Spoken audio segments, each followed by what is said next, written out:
நான் எல்லா கொழுக்கட்டைகளும் பண்ணிட்டு வந்துட்டேங்க. பாருங்கள், இது கூட நான் தேங்காய் சட்னி அரைச்சிருக்கேன்.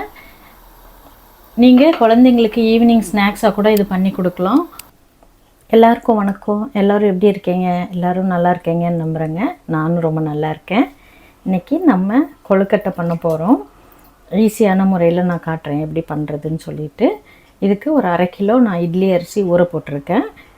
ஒரு 4 மணி நேரம் ஊறிடுச்சு, நல்லா ஊறிடுச்சு. இதை மிக்சியில் தான் அரைச்சிட்டு வரப்போகிறேன். அரைச்சிட்டு வந்து காட்டுறேங்க. நான் கொழுக்கட்டைக்கு தேவையான மாவை அரைச்சிட்டு வந்துட்டேன். பாருங்கள், ரொம்ப நைஸாக அரைக்கக்கூடாது. இந்த அளவுக்கு கொஞ்சம் குருணையாக அரைச்சிக்கணும். ரொம்ப நைஸாக அரைச்சானா அந்த கொழுக்கட்டை பண்ணும்போது அந்த பக்குவம் வராதுங்க, ரொம்பவும் நல்லாவும் இருக்காது. இப்படி கொஞ்சம் அரைச்சா போதுங்க. இப்படி அரைச்சிட்டு வந்துடலாம்.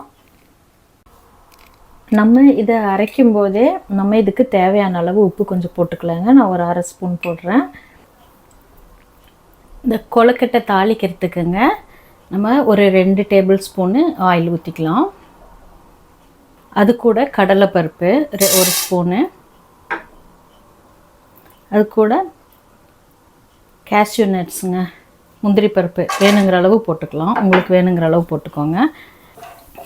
இதில் கடுகு போட்டு நம்ம தாளிக்க போகிறது இல்லைங்க. முந்திரி பருப்பும் கடலைப்பருப்பும் வணங்கிடுச்சு. இதில் வந்துட்டு ஒரு மீடியம் சைஸு வெங்காயம், கருவேப்பிலை ஒரு கொத்து பொடி பொடியாக நறுக்கியிருக்காங்க. அப்புறம் பச்சை மிளகாய் உங்களுக்கு காரத்துக்கு தேவையான அளவு நீங்கள் போட்டுக்கலாங்க.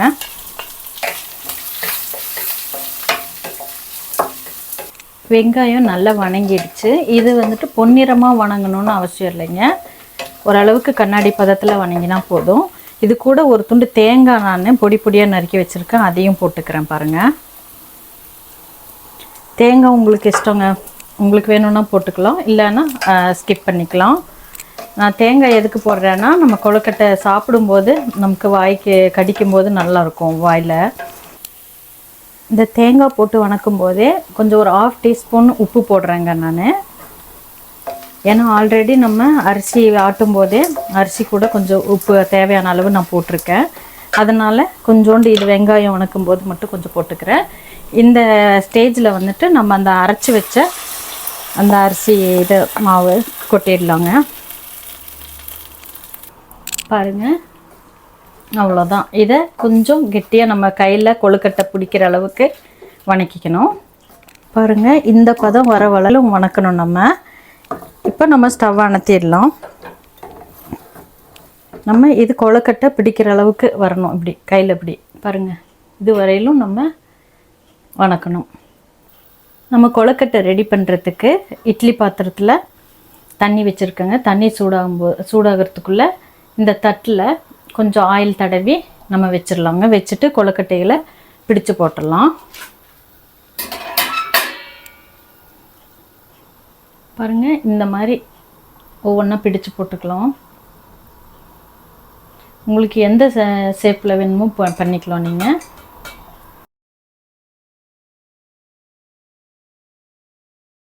பாருங்கள், இந்த மாவு இந்த பதத்துக்கு வந்தால் தான் நமக்கு கொழுக்கட்டை பிடிக்கிறதுக்கு நல்லா வரும்.